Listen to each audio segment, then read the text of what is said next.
మీ కుటుంబ శాంతి, ఆరోగ్యం, ఆర్థిక అభివృద్ధి కోసం రుద్రాక్ష మహాపూజలో తప్పక పాల్గొనండి. ఇప్పుడే నమోదు చేసుకోండి. నమస్తే రమగారు. నమస్తే జయ. రమగారు, ఏదైనా కొత్త సిరీస్ని స్టార్ట్ చేద్దామా? ఒక చిన్న నావెల్ చెప్తా. ఓకే. యాక్చువల్గా ఇది బొమ్మరిల్లులో వచ్చి ఉంటాయి సిరీస్. బొమ్మరిల్లులో వచ్చిన సీరియల్ అయి ఉంటుంది అనుకుంటున్నా. స్క్రిప్ట్లో దొరికింది నాకు. 1980లో ప్రింట్ అయిందట. రూపాయి పావలాట అప్పుడు ఈ పుస్తకం. 80లో ప్రింట్ అయింది. కథ బాగుంది, చక్కగా ఇంట్రెస్టింగ్గా ఉంది. విజయ చంద్రిక కథ పేరేనా? కథ పేరే. విజయ చంద్రిక ఒక అమ్మాయి అనమాట. ఆ అమ్మాయి తాలూకు తెలివితేటల మీద కథ. పూర్వం మధురానగరం. ఈ మధురానగరంలో ఒక ముసలివాడు దానికి ఈశాన్యంగా ఉన్న అడవికి పుల్లలు తెచ్చుకోవడానికి వెళ్ళాడు. కట్టపుల్లలు తెచ్చుకోవడానికి వెళ్ళాడు. పుల్లలు తెచ్చి ఏం చేసేవాడంటే అమ్ముకునేవాడు. అమ్ముకుని ఓ 10 పావలావో వచ్చేది. 10 లేవు అప్పుడు, పావలాలు అర్ధలే. ఆ తెచ్చిన పావలాతోటి నూకలు కొనుక్కొస్తే ముసలిది గంజి కాచేదన్నమాట. అయితే ఏమైంది, ఆ పుల్లలు ఈ పుల్లలు ఏరాడు. అడవంతా చాలా విశాలంగా ఉంది. అన్నీ ఏరి ఒక దగ్గరికి పెట్టి తాడు పెట్టి కడదామనుకున్నాడు. తాడు లేదు. ఇదేమిటి, నేను తాడు తేలేదా అని ఆలోచించాడు. పొద్దున్న జరిగింది గుర్తొచ్చింది. పొద్దున్న తన దగ్గర ఉన్న తాడుని ఇచ్చింది భార్య. ఇచ్చి ఎట్లా కొట్లా తాడుతో పట్టుకురా, ఇవాళకి ఒక నూకల గింజ ఒక్క గింజ లేదు, నువ్వు పట్టుకొస్తేనే మన ఇద్దరికి తిండని చెప్పింది. అయితే ఈ తాడు మెత్తగుందని దాన్ని ఇట్లా గుంజాడు. తెగిపోయింది. తెగిపోతే ఏమన్నాడు, చక్రధరుడి దగ్గరికి వెళ్ళి తాడు తీసుకుంటాను, వాడు ఇవాళ రేపు ఒంటో బాగుండలేదు, అడవికి వెళ్ళటం లేదు, వాడి దగ్గర తీసుకుంటానంటే ఆవిడ ఏమంది, ప్రతిసారి ఇట్లాగే చేస్తున్నావు, ఎప్పటి నుంచో ఇది పాతబడిపోయింది, ఓ కొత్త తాడు కొనుక్కురమ్మంటున్నాను సంతరించి, నువ్వు కొనుక్కురావడం లేదు అని తిట్టింది. తిడితే కాదు ఇవాళ చక్రధరుడి దగ్గర తీసుకెళ్తానంటే, నువ్వు తీసుకెళ్ళు, కానీ నువ్వు సంతలో అవి అమ్మేసి వచ్చేటప్పుడు తాడు కొనుక్కురా అని ఖచ్చితంగా చెప్పింది. ఈ డిస్కషన్ అంతా జరిగింది, కానీ ఈయన చక్రధరుడి దగ్గర నుంచి తాడు మాత్రం తేలా. ఇప్పుడు ఏం చేయాలి, ఈ పుల్లలు ఇన్ని పుల్లలు చేర్చాడు, పెద్ద మోపు. ఈ మోపుని కట్టగడితే గాని నెత్తికెక్కవు, ఎక్కితే గాని సంతలో అమ్ముడవ్వవు, అదైతే గాని గింజలు రావు, అదైతే గాని గంజి రాదు. ఏ కర్ర పుల్లలు లేకుండా వెళ్తే చంపేస్తుంది పెళ్ళాం. పొద్దునే ఒకటి మెట్టింది నెత్తి మీద. ఇప్పుడు ఏం చేయాలి ఆలోచించాడు. ఏదైనా తాడు, ఇంత అడవి కదా, ఓ తీగో ఒకటి ఏదైనా దొరకపోతుందా అని చెప్పేసి ఏం చేశాడు, అటా వెతుకుతుంటూ ఏదో ఇంత బారుగా ఒకటి కనపడింది. మామూలుగా అడవి తీగలు అవి ఉంటాయి కదా, ఒక్క రవ్వ కను చీకటి పడుతోంది, బాగా చీకటి అయిపోలేదు, కొంచెం అడవిలో 4:30-5 గంటలకి చీకటి పడ్డట్టు ఉంటుంది. ఒక బారాటిది కనపడింది, ఒక బాగా 3 మూరల దాకా ఉంది, 2.5-3 మూరలు సరిపోతుంది. అది పోయి దాని దగ్గరికి వెళ్ళి చూశాడు. చూస్తే అది తీరా తాడు కాదు, ఒక చచ్చిన పాము. పాము చచ్చిపోయింది. అయ్యో ఏం చేయను, ఆ పాముతో ఇట్లా కడతావు. అయినా సరే ఏమనిపించింది, ఇంక ఏది దొరకల, పుల్లలు తీసుకెళ్ళిపోతే పెళ్ళాన్ని చంపేస్తుంది, ఆ తాడుతో చచ్చిపోయింది కదా, ఆ పాముతోటే కట్టేద్దామని ఆ పాముని ఇట్లా చేత్తపుచ్చుకున్నాడు. చచ్చిన పాముని ఇట్లా పట్టుకోగానే ఒక్క క్షణంలో ఈ చచ్చిపోయిన పాము మాయమైపోయి నీలం రంగులో ధగ మెరుస్తున్న ఒక మణిలాగా మారిపోయింది ఆ పాము. అది చూసుకున్నాడు, ఇదేమిటి తాడు ఇట్లా అయిపోయి, తాడు అనుకుంటే పాము అయింది, పాము అనుకుంటే మణి అయింది. దానికేసి చూస్తున్నాడు, ఏం చేయాలో తోచల. సరే ఇదేదో జరిగిందని పెళ్ళానికి చెబుదాము. ఆ తాడు అట్లా మారిపోవటాన్ని జీర్ణించుకోలేకపోయాడు. ఆ పుల్లలు అక్కడ బారేసి 4 పుల్లలు చేత్తో చంకలో పెట్టుకున్నాడు. నెత్తి మీద చిన్న గుడ్డ ఉంటుంది కదా, తల కట్టుకునేది, దాంట్లో 4 పుల్లలు మాత్రం తమ పొయ్యిలోకి పట్టుకుని ఇంటికి నడుచుకుంటూ పోయాడు.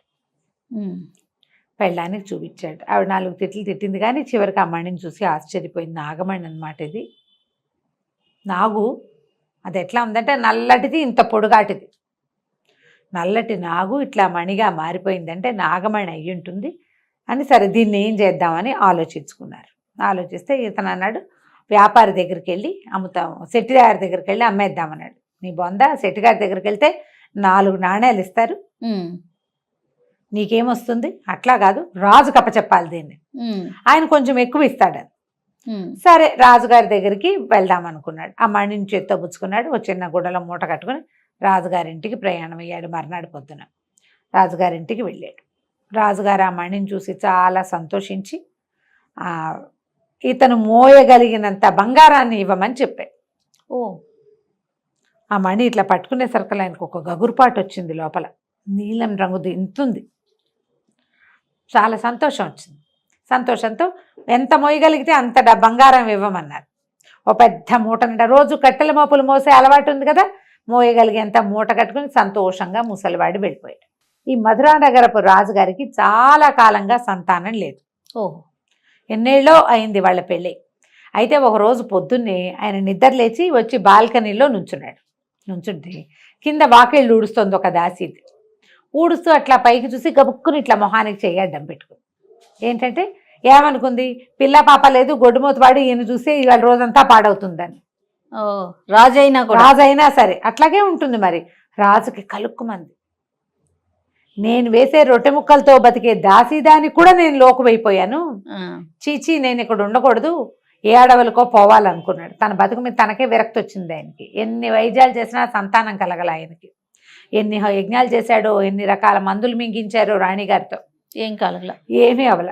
సరే అక్కడి నుంచి వెళ్ళి భార్యకి చెప్పాడు, అమ్మ నేను అడవికి వెళ్ళిపోతున్నాను అనేసరికల్లా ఆవిడ కళ్ళ నీళ్ళు పెట్టుకుంది. నేను కూడా వస్తానంటే, నువ్వు ఎండకన్నారుగా, నేను సుకుమారివి, నువ్వేం వస్తావమ్మా అడవికి, వద్దంటే, అది కాదండి, మగవారు మీరే దాసీది తల తిప్పుకుందనే మీకు సిగ్గుగా చిన్నతనంగా ఉంటే, ఆడదాన్ని ఏ ఫంక్షన్కి వెళ్ళినా, మన ఇంటికి ఎవరైనా వచ్చినా, నేనే మన ఇంటికి ఎవరింటికైనా వెళ్ళినా ఇక్కడి నుంచి నాకు ఏ అగ్రతాంబూలము ఇవ్వరు, నాకు బిడ్డ పాప లేరు కాబట్టి, గొడ్డుమొద్దానని నన్ను అనకుండా అంటూనే ఉన్నారు. రాణిని కాబట్టి పైకంటలేదు, కానీ అడుగడుగున ఏ వస్తువు తొలిగా నా చేతిలో పెట్టరు, ఏ పిల్లవాడిని నన్ను ఎత్తుకొనివ్వరు. ఎందుకు నేను మాత్రం ఇక్కడ ఉండటం, మొగుడిని కూడా పొట్టన పెట్టుకుంది గొడ్డుమొద్దని అంటారు, నన్ను తీసుకుపోండి నన్ను కూడా. అక్కడి నుంచి భార్య భర్త ఇద్దరు కలిసి అడవికి వెళ్ళిపోయారు.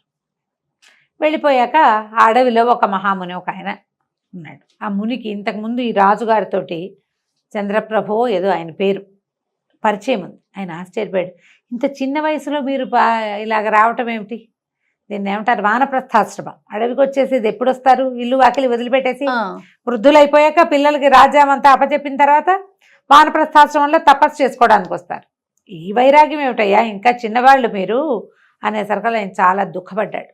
రాజు, ఏం చేయము మునివర్య, మాకు సంతానం కలగలేదు, ప్రజలకి మా మా మా ఇది అంటే మా పరిస్థితి ప్రజలకు నచ్చటం లేదు, వాళ్ళు మా మొహం చూడకుండా అవుతున్నారు, చాలా అవమానకరంగా ఉంటుంది పరిస్థితి, సంతానం లేదు, రాజ్యానికి ఉత్తరాధికారి లేడు, మా పితరులకి నీళ్ళు వదిలే దిక్కు లేదు, తపస్సు అయినా చేసుకుందామని మేము వచ్చేసామంటే ముని అన్నాడు, కాదు కాదు, మీకు సంతానం ఉంది, మీకు ఒక పిల్లవాడు కలుగుతాడు, నా మాట విని వెళ్ళిపోండి, మీకు ఒక పిల్లవాడు లభిస్తాడు అని చెప్పాడు. వీళ్ళిద్దరూ వెనక్కి వచ్చేసారు. ఆ వెనక్కి వచ్చేసిన రాజుగారు ఇప్పుడు ఈ ముసలాయనకి ఇంత బంగారం ఇచ్చాడు. ఆ మణిని పట్టుకెళ్ళి భార్య చేతిలో పెట్టాడు. ఎప్పుడైతే ఈ భార్య చేతిలో మణి పెట్టాడో, అబ్బా ఎంత బాగుంది అన్నది క్షణంలో అది పిల్లాడిగా మారిపోయింది. ఆ మణి ఓహో, చచ్చిన పాము మణిగా మారి మణి పిల్లాడిగా మారిపోయింది. తెల్లగా మిసమిసలాడుతూ ఉన్న ఇంత బిడ్డ. ఇక రాజుగారు ఆశ్చర్యపోయాడు, ఇదేమిటి ఈ విచిత్రం, కుమారుడు లభిస్తాడని ముని చెప్పాడు, ముని వాక్యం వేరు కాదు, వమ్ము కాదు వాక్యం, చూడు పిల్లాడు లభించాడు, వీడే మన రాజ్యానికి ఉత్తరాధికారిని సంతోషంగా పెంచుకున్నారు. ఆ పిల్లాడికి మణివల్లభుడు అని పేరు పెట్టారు.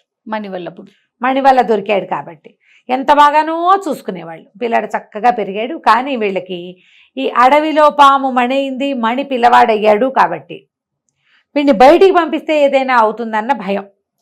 వీడు పిల్లాడు కాదు కదా, అతి జాగ్రత్తతోటి ఆ పిల్లాడిని బయటికి ఎప్పుడు పంపించేవాళ్ళు కాదు. పిల్లల్ని ఎవరైనా లోపల తెప్పించి ఆడిచ్చేవాళ్ళు. అట్లా అట్లా అట్లా అట్లా 12 ఏళ్ళు వచ్చినాయి. ఈ లోపల వాడికి వాళ్ళు వచ్చిన పిల్లలు ఫ్రెండ్స్, మేము చదువుకున్నాం, అది చదివాం అంటే ఏం నాకేమీ రాదు అనిపించేది. నేను కూడా చదువుకుంటా అన్నాడు. ఓ మాస్టర్ని పిలిచారు. చదువుకుంటుంటే ఇక్కడ చదువు కుదరదు అనిపిస్తుంది. కొన్నాళ్ళు పోయాక ఇంకోటెవడో వచ్చి నేను గురుకులం నుంచి వచ్చానన్నాడు. ఏం చేస్తారంటే గురుకులంలో అలా ఉంటుంది, ఇలా ఉంటుంది, ఇలా చెప్పేసరికి వీడికి ఉత్సాహం, పాపం వాడికి వెళ్ళిపోవాలని కోరిక. వాళ్ళ అమ్మని నాన్నని అడిగాడు, వాళ్ళు ససేమిరా అన్నారు. చూసి చూసి చూసి చూసి 12 ఏళ్ళు నిండుతుండగా ఈ అబ్బాయి కొంత ధనాన్ని మూటగట్టుకుని ఒక గుర్రం ఎక్కి అడవిలోకి పారిపోయాడు. వెళ్ళిపోయేసరికల్లా ఇక వెళ్ళిన వాడు అట్లా అట్లా అట్లా అట్లా అట్లా వెళ్ళి ఆ గుర్రంతో ఒక నదీ తీరానికి చేరాడు. అది ఇంచుమించు కోసల రాజ్యం దాకా వెళ్ళిపోయాడు. ఏదో కొంత ఆహారం తీసుకెళ్ళాడు, మధ్యలో ఆగాడు. వాడికి ఎక్స్పెడిషన్ లాగా ఉందన్నమాట ఆ వెళ్ళే దారి, ఉత్సాహంగా ఉంది. ఆ కాలంలో దారులు కాచేవాళ్ళు వాళ్ళు అలాంటి వ్యవహారాలు ఏం పెద్దగా లేవు, సుమారుగా ఉన్నాయి, ఎక్కువ లేవు. వెళ్ళాడు. పిల్లాడిని వెళ్ళిపోనిచ్చారనమాట. ప్రజలు చూసినా కూడా చూసి చూడట్టు ఊరుకున్నారు. ఎవరో రాజుల పిల్లాడు వెళ్తున్నాడు అనుకున్నారు. అక్కడికి వెళ్ళాక ఒక చెరువు తీదలో దీని దగ్గర ఒక కుర్రాడు ఎవరో బట్టలు ఉతుక్కుంటూ కనపడ్డాడు. దగ్గరలో ఏదైనా ఊరుందా అని అంటే, ఇది పెద్ద అడవి, ఇందులో ఊరు లేదు బోరు లేదు, ఉన్నదంతా మా గురుకులం మాత్రమే ఉంది అన్నాడు. అమ్మో గురుకులం ఉందా, ఎలాంటి గురుకులం, గురుగారి పేరేమిటి, అదేంటి ఇదేంటని అడిగాడు. అడిగేసరికి పక్కనే దగ్గరలోనే గురుకులం ఉంది, నేను అందులో శిష్యుణ్ణి, విద్యానంద మహర్షి ఇక్కడ విద్యాభ్యాసం చేయిస్తారు అని చెప్పేసరికి ఈ కుర్రాడు ఆ రెండో వాడిని గుర్రం ఎక్కించుకుని ఆ గురుకులానికి ఎలా వెళ్ళాలో అక్కడికి పోయాడు. పోయి ఆయనకి దండం పెడితే ఆయనేమో నోట్ల నుంచి నురుగులు కక్కుతున్న గుర్రము, అది ఎప్పటి నుంచో ప్రయాణం చేస్తుంది, చక్కగా 12 ఏళ్ల పిల్లాడు, మంచి రాజుగారి అబ్బాయిలాగా బట్టలు గిట్టలు కనపడుతున్నాయి. ఎవరు ఏమిటి అంటే, నాకు విద్యాభ్యాసానికి మా ఊళ్ళో కుదరలేదు, మా తల్లిదండ్రులకి భయము, వాళ్ళు పంపలేదు, నా అంతటి నేనే వచ్చానని చెప్తాడు. కానీ ఫలానా రాజ్యము అన్నమాట అబ్బాయి చెప్పడు. సరేలే, విద్యార్థిగా వచ్చిన వాడు వాడంతట వాడొచ్చినా అమ్మా నాన్న తీసుకొచ్చినా సమానమే. అక్కడి నుంచి పిల్లాడిని అట్టు పెట్టుకున్నారు. అయితే ఆ కాలంలోనే కోసల రాజకుమార్తె విజయచంద్రిక కూడా విద్యాభ్యాసానికి వచ్చింది. కొంచెం చిన్నది, కానీ ఆ అమ్మాయి ముందు నుంచి ఉంది, ముందు కొంత చదువుకుని వెళ్ళి మళ్ళీ వచ్చేసింది. ఇతనికంటే కొంచెం చిన్నపిల్ల. ఇతనితోటి ఫ్రెండ్షిప్ చేసింది. వీళ్ళిద్దరూ కలిసి బాగా మాట్లాడుకునేవాళ్ళు, కలిసే కత్తి పట్టటాలు అవి నేర్చుకున్నారు. బాగా అలవాటైంది. ఇతనికి క్రమంగా పెద్దవాడు అవుతున్న కొందికి సొంత ఇంటికి వెళ్ళాలన్న భావన లేదు. 10 సంవత్సరాలు గడిచినాయి. అబ్బా. ఈ అబ్బాయికి 22 ఏళ్ళు వచ్చినాయి, ఆ విజయచంద్రికి 20 ఏళ్ళు వచ్చినాయి. విద్యాభ్యాసం మొత్తం పూర్తయ్యాక కోసలరాజు గారు వచ్చాడు. వచ్చి కూతురుని తీసుకెళ్ళటానికి వచ్చి ఇతనితో ఎప్పుడు వచ్చినప్పుడల్లా ఆయన మాట్లాడేవాడు, కూతురుని చూడడానికి వచ్చేవాడు. ఆ పాఠశాలలో ఉన్న చాలా మంది పిల్లల తల్లిదండ్రులు వచ్చి చూసేవాళ్ళు, ఇతని కోసం ఎవరు వచ్చేవాళ్ళు కాదు. అప్పుడప్పుడు అనిపించేది, ఏమిటి వీళ్ళు నా కోసం వెతకలేదా, వాళ్ళు వెతకకుండా నన్ను ఎలా వదిలేశారు అని ఆశ్చర్యంగా ఉండేది. అయితే ఆయన ఏమన్నాడు, ఆ కోసలరాజు వచ్చి, అబ్బాయి విద్యాభ్యాసం అయిపోయింది కదా, మరి నువ్వు వస్తావా మాతోటి, మీ నాన్నగారు వాళ్ళ దగ్గరికి వెళ్తావా, లేదా అంతఃపురానికి వచ్చేసేయి మాతో పాటు అని అడిగాడు. అడిగేసరికి అలా ఆయనకి ఏమనిపించింది, వీడికి 10 ఏళ్ళు అయినా వాళ్ళు అసలు కనీసం వెతుకుతూ ఎవడైనా రావాలి కదా, ఈ 10 ఏళ్ళ నుంచి ఎవరైనా వస్తారేమోనని ఎదురు చూస్తూనే ఉన్నాడు, ఎవ్వరూ వదిలేశారు వాళ్ళు. అలా అనిపించింది అతనికి. ఎందుకు వీళ్ళతో వెళ్తే సరిపోతుంది అని చెప్పేసి విజయచంద్రికతో కలిసి అక్కడికి వెళ్ళిపోయాడు కోసల రాజ్యానికి. ఇక వాళ్ళతోటి కలిసి కొంతకాలం ఉన్నాడు. మెల్లిగా ఇద్దరు ఏంటంటే మొదటంతా చిన్నప్పుడు స్నేహం, క్రమంగా ప్రేమలో పడ్డారు, పెళ్లి చేసుకుందాం అనుకున్నారు. అయితే మీ అమ్మ నాన్న ఎవరో చెప్పు, మా నాన్న వెళ్ళి మాట్లాడతాడు అంటుంది. ఇతనికి అసలు వాళ్ళ రాజ్యం పేరెత్తటం కూడా ఇష్టం లేదు. అక్కడ పరిస్థితులు ఏంటో కూడా తెలియదు. ఇప్పుడు చెప్తే వెళ్ళాక అక్కడ ఏమవుతుందో అంటే, అమ్మాయి ఏమంది, మరి వెళ్ళి కనుక్కుండ్రా పరిస్థితులు అంటే, సరే వెళ్తానన్నాక అమ్మాయికి ఏమనిపించింది అంటే, వీడిని వదిలేస్తే చేయి దాటిపోతాడేమో అని అనిపించింది. అందుకని నేను వస్తాను పద, ఇద్దరం కలిసే వెళ్దాం, మీ రాజ్యంలో పరిస్థితులు ఏమిటో చూసుకుందాం, మీ అమ్మా నాన్న సంగతి ఏమిటో చూసుకుందాం, అక్కడ ఓకే అయిన తర్వాత మా నాన్నకి చెప్పి ఇద్దరం పెళ్లి చేసుకుందామని ఇద్దరు కలిసి బయలుదేరారు. 2 రోజుల ప్రయాణం తర్వాత అమ్మాయికి ఏమనిపించిందంటే, ఇలా అవివాహితులుగా వెళ్ళకూడదు, వాళ్ళ అమ్మాయి లేచి వచ్చిందంటారు, అందుకని మనం ఇక్కడ ఎక్కడైనా పెళ్లి చేసేసుకుందామని బండి ఒప్పించి పెళ్లి చేసేసుకుందాం, భార్యాభర్త. కాకపోతే వీళ్ళు ఏమనుకున్నారు, ఇలా అడవుల్లో ప్రయాణం చేసేటప్పుడు ఇలా ఆడవాళ్ళ బట్టలతో వెళ్ళకూడదు, నా బట్టలు నువ్వు కూడా మనం వేసుకో, ఇద్దరం కలిసి అన్నదమ్ముల్లాగా కనపడతాం. వీళ్ళిద్దరికి ఏంటంటే దగ్గర పోలికలు ఉంటాయి. సదాటుగా చూస్తే అతనే అమ్మాయి అనుకునే ప్రమాదం ఉంది. స్త్రీ బట్టల్లో ఉంటే కనపడదు, మగవాళ్ళ దుస్తులు వేసుకుంటే వాళ్ళిద్దరు ఒడ్డు పొడుగు ఒకేలాగా కనపడతారు. ఈ మగవాళ్ళ బట్టలు వేసుకుంది విజయచంద్రిక. ఆ విజయచంద్రిక ఈ మణివల్లభుడు ఇద్దరు కలిసి వాళ్ళ గుర్రాలు వేసుకుని రాజ్యానికి బయలుదేరారు. మధ్యలో ప్రపంచాన్ని తెలుసుకుంటూ చూసుకుంటూ అడవుల్లో తిరుగుతూ మెల్లిగా ఒక దారి పట్టారు.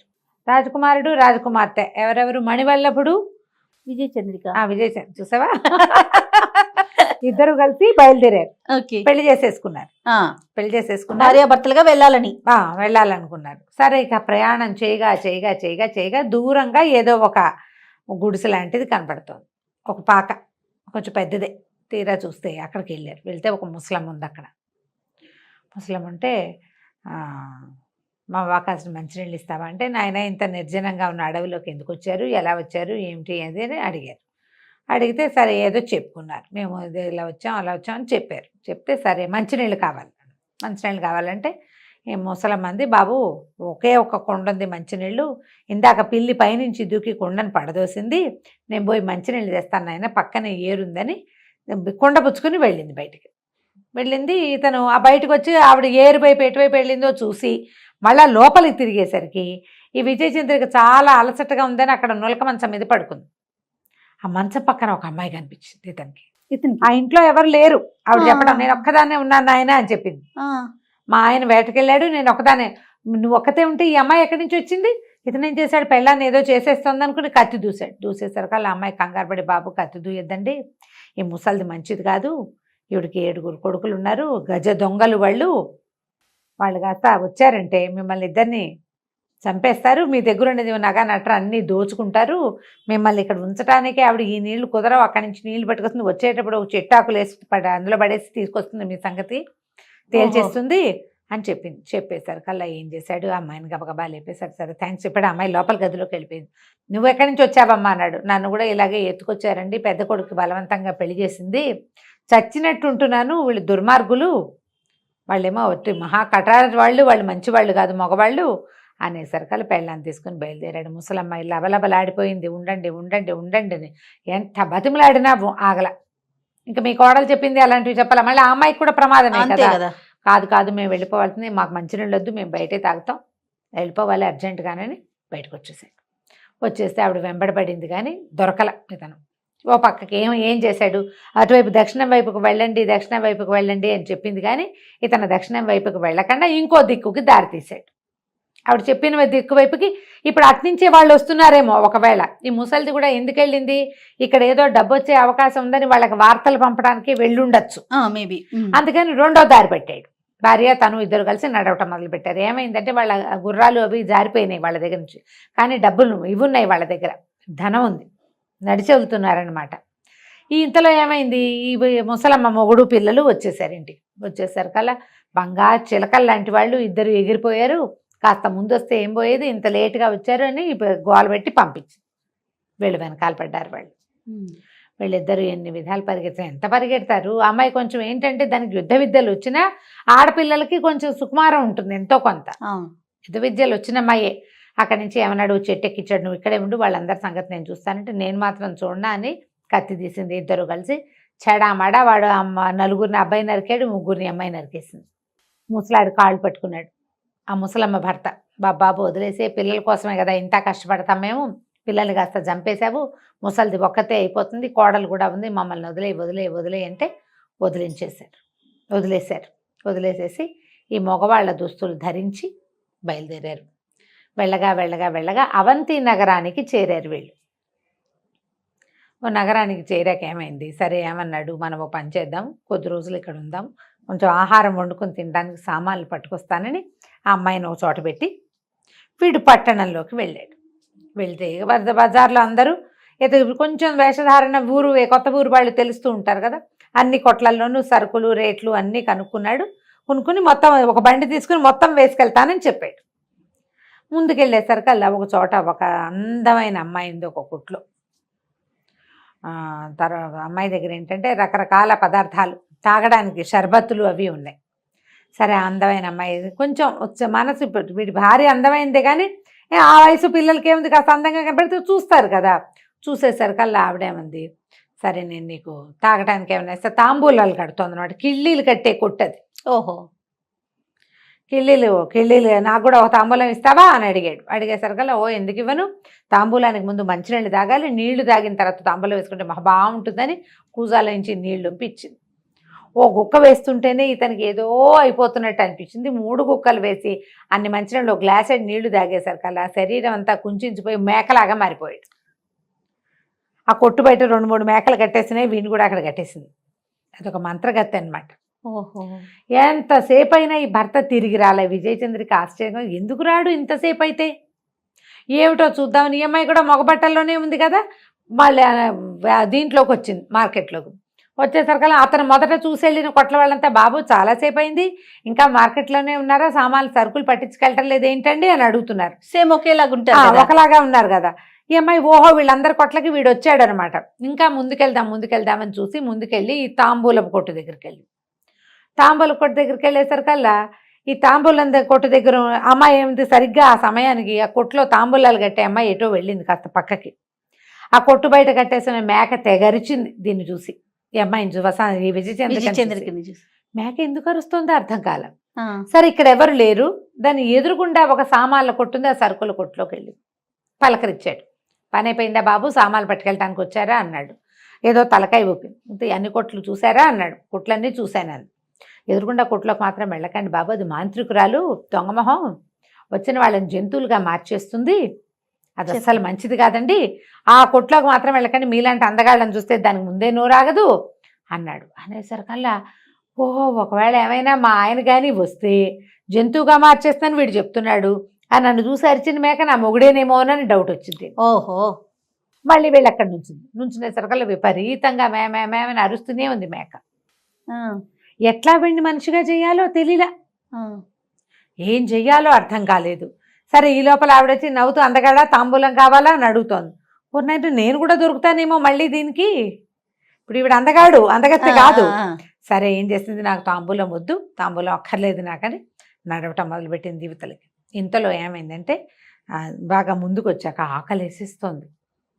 సరుకులు పెద్దగా సామాన్లు అతనేం తేలేదు, కొంచెమే డబ్బులు ఉన్నాయి, చాలా తక్కువ డబ్బులన్నీ ఆ అబ్బాయి దగ్గర ఉన్నాయి.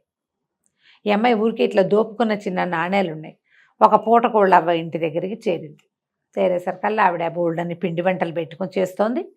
ఓహో తెగ ఏడుస్తోంది. ఏడ్చేస్తుంటే ఏమడిగింది, ఎందుకవ్వ అట్లా ఏడుస్తావు, ఏమైనా కష్టం వచ్చిందా, అంత కష్టం వచ్చిందా అని మీ పిండి వంటలు పప్పలు వండుకుంటావు ఎందుకు, దీనికి దానికి మ్యాచింగ్ కుదరటం లేదు కదా. అడిగేసరికల్లా నాయన బంగారు కొండల్లో ఉన్నావు, ఏ తల్లికి కన్నబెట్టవో, ఇట్లాగే ఉంటాడయ్యా నా కొడుకు కూడా, రేపొద్దున వాడికి చావు వచ్చేస్తుందని ఏడుస్తున్నాను అని. కొడుక్కి చావు వస్తుందంటే పిండొంట్లు వండుకుంటారా ఎవరైనా అంటే, నేనేం చెప్పాను ఆయన, ఈ అవంతిపుర రాజకుమార్తె ఒక ఆవిడుంది చిత్రలేఖ, ఆ చిత్రలేఖ కొన్నాళ్ల క్రితం చాలా అందగత్తె అమ్మాయి, కొన్నాళ్ల క్రితం చెలికత్తెలతో కలిసి అడవికి షికారు వెళ్ళింది. షికారు వెళ్ళిన తర్వాత 10 మంది చెలికత్తెలతో వెళ్ళింది, 10 మంది పోయారు, ఆ అమ్మాయి ఒక్కతే తిరిగి వచ్చింది. ఆ మర్నాటి నుంచి చిత్రలేఖతోటి వివాహం చేస్తామని చిత్రలేఖతో గడిపి ఆమె అడిగిన ప్రశ్నకు సమాధానం చెప్పిన వాడికి చిత్రలేఖ నుంచి పెళ్లి చేస్తామని రాజుగారు టంకేయించాడు. రోజుకొక పెళ్లి కొడుకు చొప్పున వెళ్ళారు. వెళ్ళిన వాడు వెళ్ళిపోయినట్టు చచ్చిపోయారు. కొన్ని రోజులు పోయాక ఇక టంకేస్తే ఎవడు రావటం లేదని కుటుంబానికి ఒకడు చొప్పున చిత్రలేఖకి ఆమెతో గడపడానికి ఒక అబ్బాయిని పంపించాలని ఖచ్చితంగా శాసనం చేశారు. ఒక్కో కుటుంబం నుంచి ఒక్కో పిల్లాడి చొప్పున ఎంతమంది మగ పిల్లలు వెళ్ళారు ఇప్పటికీ రావడం వచ్చేది లేదు. చిత్రలేఖ అక్కడే ఉంటుంది. మళ్ళీ తెల్లారేసరికి మళ్ళీ టంకు, మళ్ళీ ఎవరో ఒకళ్ళు మీ ఇంటికి తాకీదులే ఉత్తరం వచ్చేస్తుంది, మీ అబ్బాయిని పంపించాలి అని. అబ్బాయి వెళ్తే ఇక అంతే, మా పిల్లాడు కూడా వెళ్తాడు నాయన, పాపం ఇంకా బతికి రాడు, అందుకని 4 రకాలు తింటాడని చేసి పెడుతున్నాను, చేస్తున్నా దుఃఖం ఆపుకోలేక ఏడుస్తున్నాను. చిత్రలేఖ ఆడపిల్ల, రాజుగారు అమ్మాయి, అంతఃపుర కన్య. చిత్రలేఖ ఎవరిని మింగేతిస్తుంది, దానితోటైనా ఎవరైనా ఉండాలి, దానిలో అయినా ఎవరైనా ఉండాలి, అంతే. ఈ రెండిట్లలో ఏదో ఒకటి ఉందనుకుని, ఏమందావా చచ్చేలా ఆకలిస్తుంది, పావలా లేదు నా దగ్గర, ఒక కానీ ఉందంతే నా బొడ్లో, ఇంకంతకంటే లేవు, ఈ పదార్థాలన్నీ నాకు తినబెట్టు, నీ కొడుకు బదులు నేను వెళ్తా అనేసరికి, అయ్యో నాయన ఏ తల్లికి బిడ్డవో వద్దు వద్దంది ముసలిది, కానీ ఆశ పుట్టింది. అంతేగా, కొడుకు మరణం తప్పింది కదా. సరే మళ్ళీ వాళ్ళ ఇంటికి ఇప్పట్లో ఛాన్స్ రాదు, ఇది రాదు, కొన్నాళ్ళు బతుకుతాడు కొడుకు. చక్కగా విస్తరేసి స్నానం చేయని ఆయన స్నానం చేయించి శుభ్రంగా పెట్టింది. కడుపు నిండా తినేసి కాళ్ళు జాపు పడుకుని సాయంకాలం అయ్యేసరికల్లా వెళ్ళింది కోటకి. వాళ్ళందరూ ఈ పిల్లని చూసి ఆశ్చర్యపోయారు. మామూలుగా రోజుకో పిల్లాడు అంటే ఎవరో ఎలాగో ఉన్నవాళ్ళు వస్తారు, అందంగా మెరిసిపోయే కుర్రాళ్ళు ఏం ప్రతి ఇంట్లోనూ ఉంటారా, ఉండరు కదా. ఈ కుర్రాన్ని చూసేసరికి వాళ్ళు నిర్ఘాంతపోయారు. నూనెకి మీసాల వాడల్లే ఉన్నాడే, అయ్యో ఎంత పండల్లే ఉన్నాడు, వీడే నిజంగా చిత్రలేఖకి మొగుడైతే బాగుంటుంది, ఇలా చచ్చిపోవడానికి వచ్చాడని రాజభట్లందరూ బిక్కమొహాలు వేసుకున్నారు. రాజుగారి దగ్గర ప్రవేశపెట్టారు. నేను ఈ ఊరు అబ్బాయిని కానండి, ఫలానా పూటకోళ్ళమ్మ కొడుకు బదులు నేను వచ్చానంటే, నువ్వెందుకురా నాయనా చచ్చిపోతావు, నీ దారి నువ్వు పోక అంటే, కాదు నేను చూడాల్సిందేనన్నాడు. సరే సాయంకాలం భోజనం పెట్టారు. రాజుగారి ప్రసాదంలో చీకటి పడేసరికల్లా ఈయన్ని తీసుకెళ్ళి చిత్రలేఖ దగ్గరికి పంపారు. ఆ చిత్రలేఖ నిర్ఘాంతపోయింది. ఎంత బాగున్నాడు, మనసు పారేసుకుంది ఆవిడ. ఇంత బాగున్నాడు, చచ్చిపోతాడు కదా, వృధాగా చచ్చిపోతాడు, ఏం చేయాలో తెలియదు. సరే రాత్రి అయింది, ఆవిడ ఏడు మొహం పెట్టుకుని, నువ్వు నిదానంగా వెళ్ళిపో, రాత్రి అయ్యేదాకా ఇక్కడే ఉన్నావంటే మరి నిన్ను చంపేస్తారు. ఒకవేళ నేను లేననుకో, అప్పుడు నువ్వు ఏమవుతుందంటే, ఏముంది నేను మా నాన్న మా రాజ్యం సర్వనాశనం అయిపోతాం, పోతే పోతాం, నువ్వు మాత్రం చచ్చిపోకూడదు, నువ్వు ఇంత బాగున్నావని బతిమలాడింది. కాదు, ఏం జరుగుతుందో చూస్తాను అనేసరికల్లా సరే అర్ధరాత్రి 11 గంటలు 11:30కు గంట కొట్టేసరికల్లా ఈ చిత్రలేఖ వెనకాల నుంచి ఒకడు వచ్చాడు భూతాకారంతో. వచ్చేసరికల్లా ఈ అమ్మాయి ఏం చేసింది, కత్తి తీసి యుద్ధానికి దిగింది. ఎవరైనా ఎదిరించే వాళ్ళు చూస్తే వాళ్ళని కనపడితే ఆ రాక్షసుడు తగ్గిపోతాడు. ఎదిరించే వాళ్ళు ఎవరు లేరు. సడన్గా ఇప్పుడు అందంగా ఉన్న అమ్మాయి వెనకాల నుంచి ఒక పెద్ద భూతం వస్తే భయం వేసి సావరు. అవును, ఎవరు దానికి రెడీగా ఉంటారు? ఏం జరుగుతుందో ఎవ్వడికి తెలియదు. అక్కడి నుంచి ఈ అమ్మాయి చెడామడా యుద్ధం చేస్తే ఆ రాక్షసాకారాన్ని 5-6 దెబ్బలు కొట్టేసింది. వాడి నెత్తురు వాడే చూసుకునేలాగా చేసింది. ఆ రక్తం చూసేసరికల్లా వాడికి అసలు చచ్చిపోయాడు. ఈ చిత్రలేఖ కూడా ఈ రాక్షసుడు బయటకు వచ్చేసరికల్లా కేవమని కేక పెడుతూ స్పృహ తప్పిపోయింది. తెల్లవారింది. తెల్లారేసరికల్లా అందరూ ఏముంది, చచ్చిపోయింటాడు, శవం కూడా ఉండదు. రాజకుమార్తెకి మేల్కొల్పులు పాడడానికి వచ్చారు దాసీగణం. చూస్తే రాజకుమార్తె ఏమో స్పృహ తప్పిపడింది. ఇంతకుముందు వచ్చి ముందు రోజు రాత్రి వచ్చిన కుర్రాడు బాగానే ఓ పక్క మీద పడుకుని నిద్రపోతున్నాడు. ఆశ్చర్యపోయారు, ఎట్లా బతుకున్నాడు? రాక్షసుడి భీకరాకారం నేల మీద పడిపోయి కనపడింది. పెద్ద పెద్ద కేకలు పెట్టారు. రాజుగారు, సైన్యాధిపతి, మంత్రి గింత్రి అందరూ వచ్చి చూసుకున్నారు. ఈ చిత్రలేఖ అడవికి వెళ్ళినప్పుడు ఒక బ్రహ్మరాక్షసుడు ఆమె 10 మంది చెలికత్తెల్ని తినేశాడు. రోజు ఒక మగవాడి మాంసం గనక ఇస్తానంటే నీ రాజ్యాన్ని ఏమీ చేయనని ఆ అమ్మాయితో ఒప్పందం చేసుకుని ఇలా టముకేయించేలాగా చేశాడు. లేకపోతే రాజ్యం సర్వనాశనం అయిపోతుంది. రోజు కోడిపోయినా పర్వాలా, ఏదో మెల్లిగా నడుస్తూ ఉంటుంది కదా, అందుకని దీనికి ఒప్పుకున్నారనమాట. సరే, అక్కడి నుంచి చిత్రలేఖకు మెలకు తెప్పిస్తే ఆవిడ సిగ్గుపడుతూ నిద్రలేచి ఈ అబ్బాయిని పెళ్లి చేసుకుంటానని. వాళ్ళు కూడా రెడీగా ఉన్నారు కదా. ఇప్పుడు ఈ అబ్బాయిని పెళ్లి చేసుకోవాలి.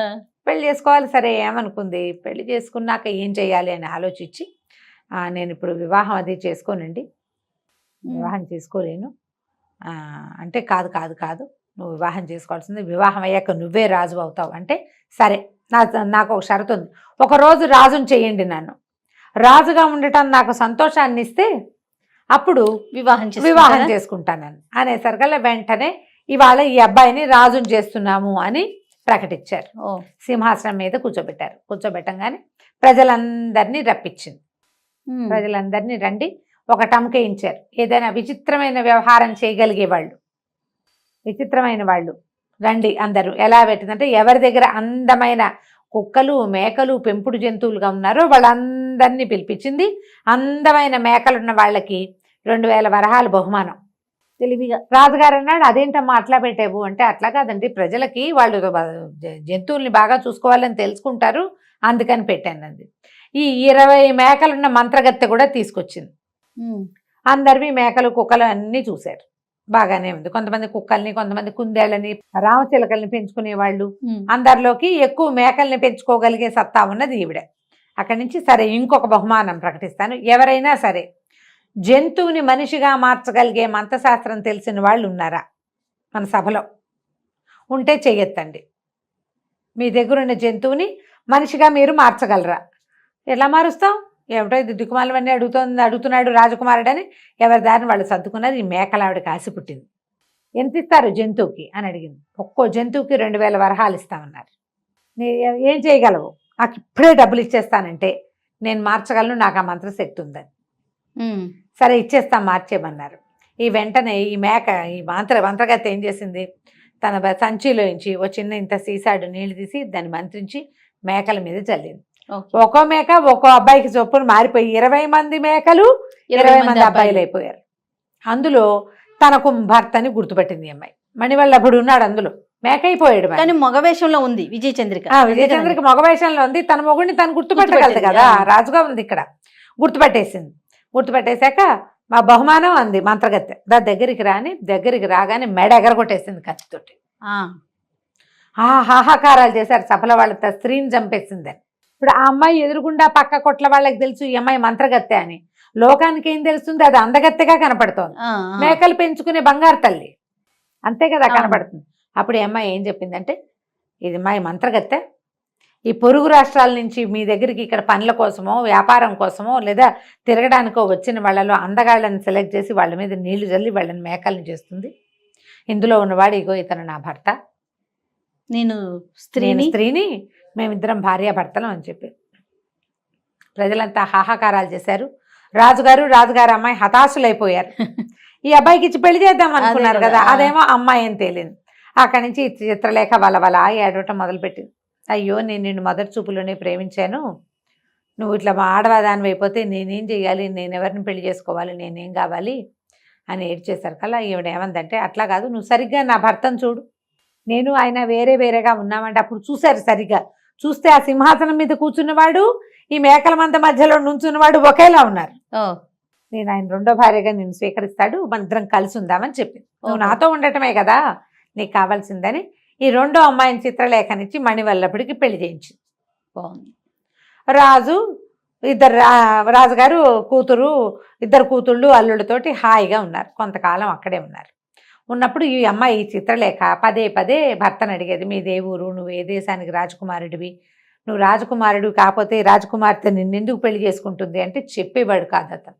అయితే ఈ చిత్రలేఖ తోడుకోడలతోటి సవితోటి ఏమనేదంటే, అక్క అంత తెలివి తక్కువగా ఎట్లా చేసుకున్నావు, మనం రాజకుమార్తెలం కదా, దారిపోయేవాడిని చేసుకున్నావంటే మనకేం గొప్ప, క్షత్రియుడు కాని వాడిని చేసుకుంటే మనకేమన్నా గొప్ప కాదు కదా, మరి వీడు క్షత్రియుడు అవునో కాదో తెలుసుకోవాలి, నువ్వు క్షత్రియుడేనమ్మా, అతనికి రాసవిద్యలన్నీ తెలుసు, ముందు నుంచి మేము కలిసి చదువుకున్నాం అంటుంది అమ్మాయి. విజయచంద్రకి చెప్తున్న చిత్రలేఖ ఒప్పుకోక ఈ సవితికి ఎక్కిచ్చిందనమాట, ఇతని కులగోత్రాలు కనుక్కోవాలి నువ్వు, ఏమైనా సరే కులగోత్రాలు కనుక్కో, ఆ రాజ్యానికి వెళ్దాం, మనం మీ రాజ్యానికి వెళ్దాం పదా, ఎన్నాళ్ళు మా ఇంట్లో ఉంటావని అందాం మనం, అక్కడ మంచి అడుగు అని బాగా ప్రోత్సహించింది.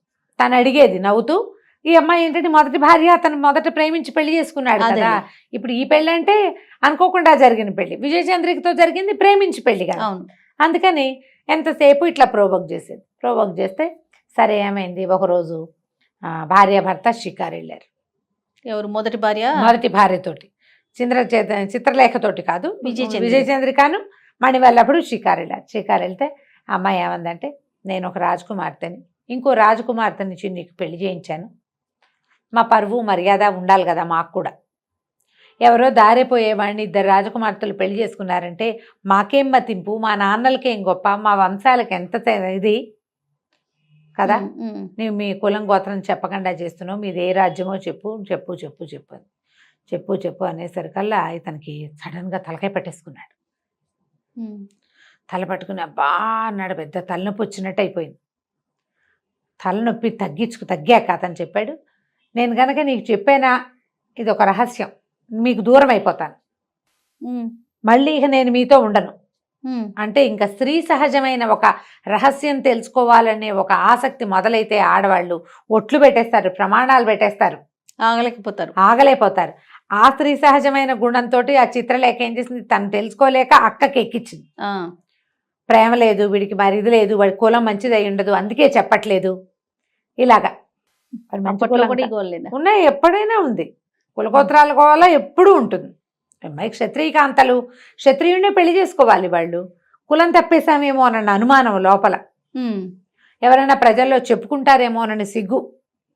ఇక అతను అన్నాడు, నేను కనుక నీకు చెప్పానా అంతే సంగతులు అన్నాడు. అంటే అయినా సరే నేను అది తెలుసుకోవాల్సిందే అంటే ఏదో రహస్యం అనమాట, మాకు ఇన్నాళ్ళు చెప్పకుండా దాచావన్నమాట, పైగా ఇవాళ దాన్ని పెళ్లి చేసుకున్నావు, నాతో ఎన్నేళ్ళ నుంచి కలిసి ఉన్నావు, నువ్వు 15-16 సంవత్సరాలుగా మన ఇద్దరం కలిసే ఉన్నావు, నువ్వు 12 ఏళ్ల పిల్లాడప్పటి నుంచి నువ్వు నాకు తెలుసు, అప్పటి నుంచి దాచిపెట్టావు, నీకు ప్రేమ లేదు, నీకు అది లేదు ఇది లేదని అనేసరికల్లా తను అన్నాడు, సరే పద బయటికి వెళ్దామని. బయటకు వచ్చేసో కాస్త పార్క్లోకి వెళ్ళారు కదా, అక్కడి నుంచి ఎలా నడిపించి ఎక్కడికో తీసుకెళ్ళారు, ఒక పెద్ద నీళ్ల మడుగు, అది ఆ మడుగు దగ్గర నిలబడ్డాక చెప్పాడు, నువ్వు శ్రద్ధగా విను, భయపడద్దు, తర్వాత ఏం జరిగినా నాకు సంబంధం లేదు, నీకు చెప్పేస్తున్నా ఇప్పుడే అని చెప్పాడు. సరే చెప్పంటే, నా పేరు శంఖచూడు, నేను ఒక నాగరాజ కుమారుణ్ణి, మేము చాలామంది కలిసి భూలోకానికి విహారానికి వచ్చేవాళ్ళం, పాతాళం మా ప్రాంతం, ఈ శంఖచూడు అతని ఫ్రెండ్స్ పైకి వచ్చేవాళ్ళు అనమాట. భూలోకానికి విహారానికి వస్తున్నప్పుడు ఒక ఆయన తలకిట్లా జుట్టు పూర్తిగా జటలు కట్టి సన్నగా బక్కగా వెదురు పుల్లలాగా నిలబడి ఒంటికాలు మీద నిలబడి తపస్సు చేసుకుంటుంటే ఏమిటి ఈయన ఏం చేస్తున్నాడు, ఈ జుట్టు ఏమిటి ఇట్లా ఉంది, మనిషి ఏమిటి ఇట్లా ఉన్నాడని మాట్లాడుకున్నాం మేమంతా. మా స్నేహితులు అన్నారు తపస్సు చేస్తున్నాడు ఈయన ఎవరో ముని అంటే, ముని అయితే ఏం చేస్తాడో చూద్దామని నేను అతన్ని చుట్టుకున్నాను. చుట్టుకుంటే వీళ్ళు అందరూ హాహాకారాలు చేశారు, వద్దు వద్దు శపిస్తాడంటే వీడి వల్ల ఏమవుతుంది అనుకున్నాను నేను. నేను ఈ చుట్టుకుపోవటం వల్ల ఒంటికాల మీద నిలబడ్డ ఆయన పడిపోయాడు నాతో సహా. ఎప్పుడైతే ఆయన కళ్ళు తెచ్చాడో ఆయన కళ్ళ నుంచి వచ్చిన మంటలకి నా స్నేహితులంతా భయపడి పారిపోయారు. ఆయన చుట్టుకుపోయి ఉండటం వల్ల నేను తప్పించుకోలేకపోయాను. ఆయన నీకు ఇంత పొగరా శంఖచూడా, నువ్వు ఇలాగే మట్టిలో కలిసిపో అని అని శపించాడు. నేను బతిమలాడాను. నేను ఏనాడు తపస్సు చేసే వాళ్ళని చూడలేదు, మొదటిసారి భూలోకానికి వచ్చాను, అందువల్ల నా వల్ల ఈ తప్పు జరిగింది, నన్ను క్షమించని చాలా బతిమలాడాను. మట్టిలో కలిసిపో, చచ్చిపోమని శపించాడు. మట్టిలో కలిసిపోవడం చచ్చిపోవడం. అయితే ఒక పని అప్పుడు ఆయన చాలా బతిమలాడాక నా తండ్రి అయిన వాసుకి పట్ల దయతలిచి నన్ను వదిలిపెట్టాడు. నాకు శాప అవసానం చెప్పాడు, నువ్వు ఇలాగే చచ్చిపడి ఉంటావు, నిన్ను ఎవడైనా మానవుడు ముట్టుకుంటే నువ్వు మణిగా మారతావు. ఓహో. నిన్ను ఒక స్త్రీ ఆమె చేతిలోకి తీసుకోగానే నువ్వు బాలుడిగా మారతావు, వాళ్ళతో పాటు జీవించు. వివాహం అయిన తర్వాత నీ భార్య నీ గత జన్మని గుర్తు చేసి ప్రశ్నించే వరకు నువ్వు మానవ మాత్రుడుగానే ఉంటావు. ఎప్పుడైతే నీ గత జన్మ నీకు జ్ఞాపకం వస్తుందో అప్పుడు శాప విమోచనం, అప్పటి వరకు నువ్వు ఈ భూలోకంలో బతుకుతూ ఉండమన్నాడు. నేను అప్పుడే చచ్చి పడిపోయాను. నన్ను ఒక కట్టెలవాడి చేతిలోకి తీసుకున్నాడు, నేను మణిగా మారా.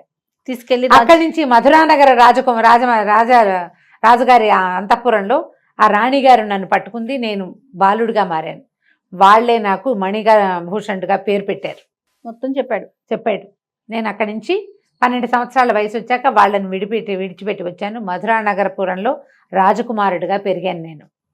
ఇప్పుడు నన్ను అడిగావు కాబట్టి ఇక నాకు శాప విమోచనం అయిపోయింది. ఇక నేను మీతో కలిసి జీవించను. నాకు గుర్తొచ్చినా, నాకు గుర్తు రాగానే నాకు శాప విమోచనం అయిపోయినట్లే. జ్ఞాపకం వచ్చినా మీ ఇద్దరిని వదలలేక నేను చెప్పలేదు, నువ్వు బలవంత పెట్టావు నన్ను చెప్పేదాకా. చెప్పా కాబట్టి ఇక నేను ఇక్కడ ఉండనని పెద్దది 4 మూరల పొడున నల్లటి వికృతాకారం కలిగిన పాముగా మారిపోయాడు అతను. ఈ అమ్మాయి చూస్తుండగానే మహాభయంకరంగా ఉంది. అది జరజరా పాకుతూ ఆ మడుగులోకి ప్రవేశించి వెళ్ళిపోయాడు. ఓహో. కళ్ళు తిరిగి పడిపోయింది విజయచంద్రిక. మెలకు వచ్చి చూస్తే ఏముంది, మడుగు మోత గట్టు మీద తను ఒక్కతే ఉంది. లబోదిబోమని ఏడ్చింది, చేయగలిగేది ఏం లేదు. అక్కడి నుంచి ఇంటికి వెళ్ళింది ఏడుస్తూ. వెళ్ళేసరికల్లా చిత్రలేఖ ఆశ్చర్యపోయింది. ఏం జరిగింది అంటే, నీ వల్లే మనకి ప్రాప్తి వచ్చింది, నా అంతటి నేను 2-3 సార్లు అడిగి ఊరుకున్నాను అతని మీద వ్యామోహంతో. నీకు భర్త వ్యామోహం కంటే ఈ కులం వ్యామోహం ఎక్కువ, నన్ను ఎక్కించేసుకోవాలని నాకు ఎక్కిచ్చేసావు, అడిగి భర్తను పోగొట్టుకున్నావని లబలబలాడుతూ ఏడుస్తూ అక్కా చెల్లి తెగ శోకాలు పెట్టారు. మణివల్లభుడు వెళ్ళిపోయాడు. నా పేరు శంఖచూడు, నేను సర్పాన్ని, నేను అది ఇది డామ్డీమ్ అన్నట్టు చెప్పేశాడు కథంతా. ఎప్పుడైతే తన శాప విమోచనం అయిపోయిందో ఇంకా నేను మీతో మానవులతోటి కాపురం చెయ్యను అని వెళ్ళిపోయాడు. ఈ అమ్మాయి విజయచంద్రిక ఏడుస్తూ రాజ్యంలోకి వచ్చేసింది, ఊళ్ళో అంతఃపురంలోకి వచ్చింది. తెగ తిట్టింది ఆ చిత్రలేఖని, నీ వల్లే ఇలా నేను అడగాల్సి వచ్చింది, అనవసరమైన ఎంతూజియాజం రేకెత్తించావు నాకు, ప్రశ్నించి చివరికి అతను శాప విమోచనం అయిపోయిందని వెళ్ళిపోయాడు. భర్త లేకుండా ఉండిపోయాం ఇప్పుడు మనం, పోనీ పెళ్ళిళ్ళన్నా కాకుండా ఉంటే మళ్ళీ వివాహాలైనా ఏవి, ఇప్పుడు మనం ఏం చేస్తాము అని బాగా ఏడ్చింది. ఇద్దరు కలిసి శోకాలు పెట్టారు. ఏం చేస్తారు, వెళ్ళిపోయిన వాడిని తెచ్చుకోలేరుగా.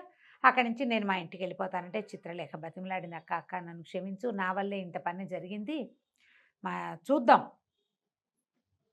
ఏదైనా ఒక ప్రయత్నం చేద్దాము, నువ్వు మాతోటే ఉండిపో, రాజ్యానికి రాజు ఎవరు, మన ప్రాణనాథుడు, ఆయన భార్యగా నువ్వే ఆ సింహాసనం మీద కూర్చుని, నువ్వు మొదటి భార్యవు కాబట్టి మేము దానికి ఒప్పుకునే కదా నన్ను ఇచ్చి పెళ్లి చేశాడు మా నాన్న రెండో భార్యగానే, కాబట్టి రాజ్యం నీది. అయితే విజయచంద్రికనే రాజుని చేశారు. ఆ అమ్మాయే రాజ్యం చూసుకోవాలి. అయితే అమ్మాయి ఏమందంటే, నాకు ఒక ఐడియా ఉంది, ఐడియా ప్రకారం చేస్తాను. సరే, అప్పుడు ఈవిడ చాటింపు వేసింది, ఎవరైనా ఏదైనా ఒక విచిత్రాన్ని, అద్భుతమైన సంఘటనని చూసినా తెలుసుకున్నా అది మాకు తెలియజేయండి, నేనెన్నడూ చూడని అద్భుతాన్ని తెలియజేసిన వాడికి మోయగలిగినంత బంగారం ఇస్తానని ప్రకటన చేసింది. తెలివిగా చేసింది. అప్పుడు చిత్రలేఖ, ఎందుకక్క వీటి వల్ల ఏం ప్రయోజనం అంటే, అట్లా కాదు, ఏదైనా మనకి ఇప్పుడు ఈ అద్భుతాన్ని చూసామా మనం, చచ్చిన పాము మణవటం ఏమిటి, మణి పిల్లాడవటం ఏమిటి, వాడు మనకి మొగుడవటం ఏమిటి, అది సంవత్సరాలు అతనితో కలిసి ఉన్నాను నేను, నువ్వంటే ఇప్పుడు ప్రేమించావు, వివాహం చేసుకున్నావు, నన్ను ప్రేమించావు, నా మొగుడిని నువ్వు పెళ్లి చేసుకున్నావు. నేను చదువు మొదలుపెట్టిన దగ్గర నుంచి నాతో పాటు ఉన్నాడు. నాకు తెలియలే. ఉమ్. ఒక్క వాక్యం బయటకు వచ్చేసరికి మాయమైపోయాడు. అద్భుతాలు ఇవన్నీ. అలాగే ఏదైనా ఒక అద్భుతం అందితే చూద్దాం. ఒక ఏడాది పాటు ప్రయత్నం చేస్తాను ఇతని కోసం. దొరకలేదా ప్రాణత్యాగం చేసుకుంటా. తర్వాత నీ తండ్రి, నీ రాజ్యం, నువ్వు మీ బాధ మీరు పడండి అని చాటింపేసింది. ఎవ్వరూ రాల. ఊళ్ళో వాళ్ళంతా మాట్లాడుకునేవారు. ఏదైనా అద్భుతం అనగానే పక్కవాడు నాకు కూడా తెలుసు అనేవాడు. ఇద్దరికి ముగ్గురికి తెలిసిన అద్భుతాలు అవ్వవు. ఎవ్వడికి తెలియంది కదా అద్భుతం అంటే. అవును. అయితే ఆ ఊళ్ళో ఓ బ్రాహ్మడు ఉన్నాడు, కొంచెం పేదవాడు. ఆయన యాయవారం చేసుకునేవాడు. 5-6 పిల్లలు ఉన్నారు. వాళ్ళ ఆవిడ అంది, రోజు మంచి రోజులు చెప్తావు ప్రతి వాళ్ళకి, ఏం ప్రయోజనం నీ వల్ల? ఈ రాణిగారు ఏదో ప్రకటన చేసింది, ఒక అద్భుతాన్ని ఏదైనా చెప్పచ్చు కదా. ఎట చెప్తామే అద్భుతాన్ని, చూడకుండా అన్నాడు. చూడైతే రోజు రొట్టెలు చేసిస్తా, పో రోడ్ల మీదకి, వెతుకు. తేగలిగినంతతే నా పిల్లల్ని నేను ఎట్టాగొట్ట గడుపుకుంటా, వెతుకు, చూడు. ఇప్పుడు ఇళ్ల మధ్యలో వాకిళ్ళ మధ్యలో ఏమవుతాయి అద్భుతాలు? ఉమ్. ఎక్కడికో నడిచిపోతే ఏదో అవుతుంది అని తోలింది. రొట్టెలు చేసి ఇచ్చింది. పొద్దున్నే చద్దనం తిన్నాడు ఇంట్లో. ఆ రొట్టెలు భుజాన్ని వేసుకుని బ్రాహ్మణ ఆయన వెళ్ళటం మొదలుపెట్టాడు. వెళ్ళగా వెళ్ళగా వెళ్ళగా వెళ్ళగా ఏదో ఆ కారడవిలాగా అడవి దాటాడు. ఎవరో 2 భార్య భర్త కనపడ్డారు, ముసలి వాళ్ళు. బాబు ఏదైనా తినటానికి ఇవ్వండి అని. సరే ఈయన ఏం చేశాడు, ఇంత దూరం వచ్చాము, ముందుకెళ్తే ఏదైనా ఇల్లు ఒక చిన్న ఊరు ఏదైనా తగిలితే ఎవరో ఒకళ్ళు అన్నం పెడతారు. ఉమ్. ముసలి వాళ్ళు వీళ్ళు అంతవరకు నడవలేరని ఆ 2 రొట్టెలు చెరుకో రొట్టె ఇచ్చాడు. బాబు నీకు ఉంచుకోకుండా మాకు ఇస్తా అంటే, పర్వాలేదు, నేను ఒక కాలు సత్తు ఉన్నవాడిని, ముందుకు నడిచి వెళ్తా, ఎక్కడో చోట నాకు ఆశ్రయం దొరక్కపోదు, బ్రాహ్మణులకు అన్నం పెట్టే రోజు అది, అన్నం వండుకునేందుకు ఏదో దొరుకుతుంది, ఏదో బ్రాహ్మణులు ఇల్లే దొరికితే ఒక ముద్ద అన్నం పెడతారు వాళ్ళే అని చెప్పాడు. ఈ రొట్టెలు ఇచ్చేసిన తర్వాత ఇంకా నడవటం మొదలు పెట్టేసరికల్లా ఆయన అనుకున్నట్టు ఈ అడవి తొందరగా దాటలేకపోయాడు. పెద్ద అడవా? పెద్దదే. సరే ఏమైంది, ఇంకా ఎండగా ఉంది. అక్కడ ఏవో కనపడితే మంచినీళ్ళు తాగాడు. ఎండగా ఉంది కదా అని ఒక చెట్టు కింద పడుకున్నాడు. ఎండ తగ్గాక వెళ్దాంలే, నీళ్లు తాగాం, మనకేం ఆకపోతున్నా అన్నం తిన్నాడు కదా. చెట్టు కింద పడుకున్నాడు. చల్లగాలికి చాలా హాయిగా నిద్ర పట్టేసింది. ఆయన లేచేసరికి కను చీకటి పడిపోయింది.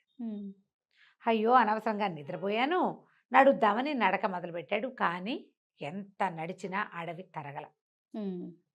వీళ్ళ ఊరికి దగ్గరగా ఉన్నదే. అతను ఆ వైపు ఎప్పుడు రాలా అటు. సరే ఏమనుకున్నాడు, చూస్తే ఒక పెద్ద వటవృక్షం, పెద్ద మర్రి చెట్టు. సరే దీని మీద పడుకుందాం, ఈ పూటకి చీకటి పడిపోయింది. రాత్రి అయ్యేసరికి ఇంకా కనువెలుగు కూడా ఉండదు అడవిలో. చెట్టు ఎక్కి పడుకున్నాడు. మంచినీళ్ళు తాగేశాడు. ఇంకో 2 కరకరలు ఏవో తెచ్చుకున్నాడు. ఆ 2 నవిలేసి, రొట్టెలు అయిపోయినాయి, 2 నవిలి కాసిన మంచినీళ్ళు తాగి ఆ పక్కన కొలంలోంచి చెట్టెక్కి పడుకున్నాడు. పడుకుంటే ఉన్నట్టుండి ఏదో సందడి వినపడింది. చూస్తే చెర చెర చెరమని శబ్దంతో 4-5 మహాసర్పాలు పాక్కుంటూ వచ్చాయి చెట్టు కిందకి. హడిలిపోయాడు. అది ఎట్లా ఉందంటే పౌర్ణమికి దగ్గర రోజు, అందుకని పాముల పొలకు కనపడుతుంది. అమ్మో అనుకున్నాడు, ఏం చేయాలో తెలియలే. కానీ ఇతను చూస్తూ ఉండగానే ఆ 4 సర్పాలు 4 దివ్యాభరణాలు ధరించిన మానవుల్లాగా అయిపోయారు. ఈ చెట్టు కిందంతా శుభ్రంగా ఊడ్చేశారు, నీళ్లు చల్లారు, ఎక్కడి నుంచి తెచ్చారో అవన్నీ, అక్కడి నుంచి ముగ్గులు వేశారు, ఏమిటో అలంకారం చేశారు. కళ్ళు ఇలా తలుచుకోగానే ఇవొచ్చేసినాయి ఆసనాలు, బోల్డన్ని ఆసనాలు ఏర్పరిచారు. ఒక సభకి సరిపడా ఏర్పాటైపోయింది కింద. ఈయన ప్రాణాలు అరిచేతిలో పెట్టుకుని ఆ చెట్టు కొమ్మని ఖర్చుకుని పడుకుని చూస్తున్నాడు. ఒక గంట గడిచేశారు కల్లా ఆ బుసలు విపరీతంగా 4 పాములు వస్తుంటేనే శబ్దం వినపడింది. ఇప్పుడు అట్లా కాదు, పెద్ద సముద్ర ఘోషలాగా ఉంది. బుస కొడుతున్న పాముల శబ్దాలు వినపడుతున్నాయి. చూస్తూ ఉండగానే కొన్ని వేల సర్పాలు వచ్చాయి అక్కడికి ఆ చెట్టు కిందకి.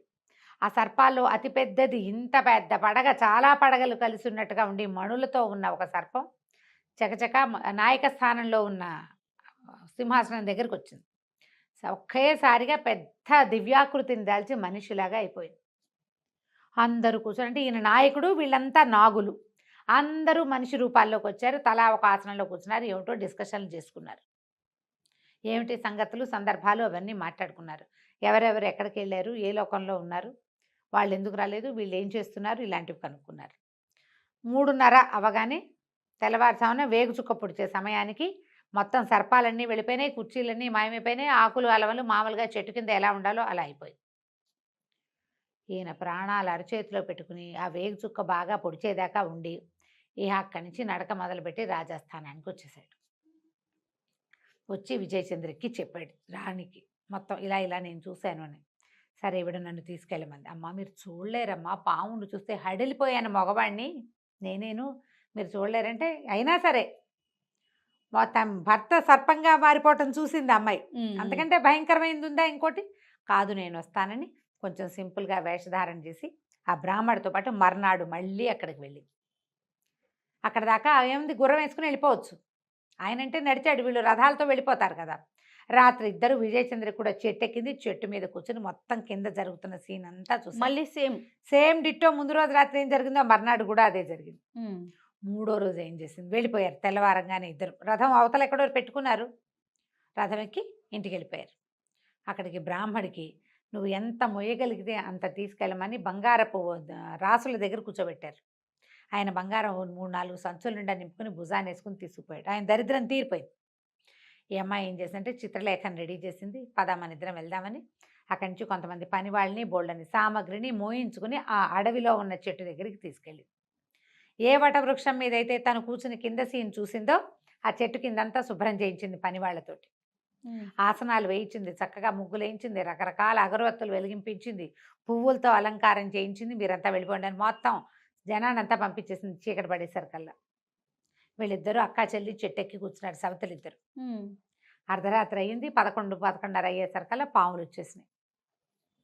వచ్చి ఆ పెద్దగా నాయకమణిలాగా ఉన్నాయని ఆశ్చర్యంగా, ఇదేమిటి ఇది ఏర్పాట్లు మనవి కాదు, ఎవరు చేశారు, ఇక్కడ ఒక అపూర్వమైన వాసన వస్తుంది, ఇది మనకు తెలిసిన వాసన కాదు, మానవ నిర్మితం, ఇది ఎవరు చేశారు ఏమిటి అనగానే చెట్టు మించి దిగొచ్చారు వీళ్ళిద్దరు అక్క చెల్లెళ్ళు.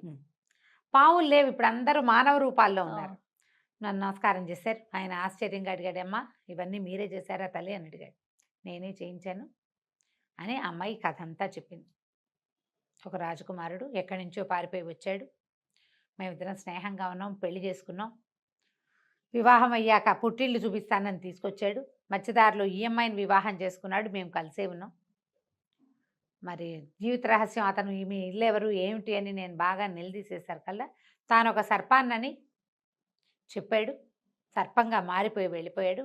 మేము ఒకళ్ళకిద్దరం అన్యాయం అయిపోయాం, నా రాజ్యానికి రాజులేడు, ఈ దీని రాజ్యానికి రాజు లేడు, పోనీ మేము కన్యలమైతే ఇంకోళ్ళని వివాహం చేసుకునే వాళ్ళం, మేము వివాహితలం, ఇప్పుడు ఏం చేయాలో తెలియక ఈ సర్పాన్నిగా మారిపోయిన మా భర్తని పట్టుకోవటానికి ఇక్కడికి వచ్చాం అనేసరికల్లా అమ్మ అలాగా వీళ్ళలో వీళ్ళని గుర్తుపడతావా నీ భర్తనంటే, ఎవరిని గుర్తుపడతారు, వాళ్ళెవరు వీళ్ళకి తెలియదు, అందరినీ సర్పాలుగా మారిపోమన్నాడు. సర్పాలు చూస్తే అసలు గుర్తుపట్టలేరు. అమ్మాయి ఏం చెప్పిందంటే మాకు తెలీదు, నేను ఆ సర్పరూపంలో ఒక్కసారే చూశాను, అతను వెళ్ళిపోయేటప్పుడు మానవ రూపంలో ఉన్నాడు, మీరంతా దివ్యులుగా కనపడుతున్నారు, అతను దివ్యుడుగా కనపడ్డు, మానవుడిలోనే ఉత్కృష్టమైన సౌందర్యం ఉన్నవాడుగా కనపడతాడు అంతే అని, అతని పేరు శంఖచూడు అంది. అనగానే ఆయన గుండు మండిపోయింది. శంఖచూడ ఎక్కడున్నావని గట్టిగట్టిగా కేకలు పెట్టాడు. నంగనాచిలాగా దాక్కున్నావా, ఇంత పని చేసి నువ్వు, వీళ్ళని చూసి దాక్కున్నాడు అతను.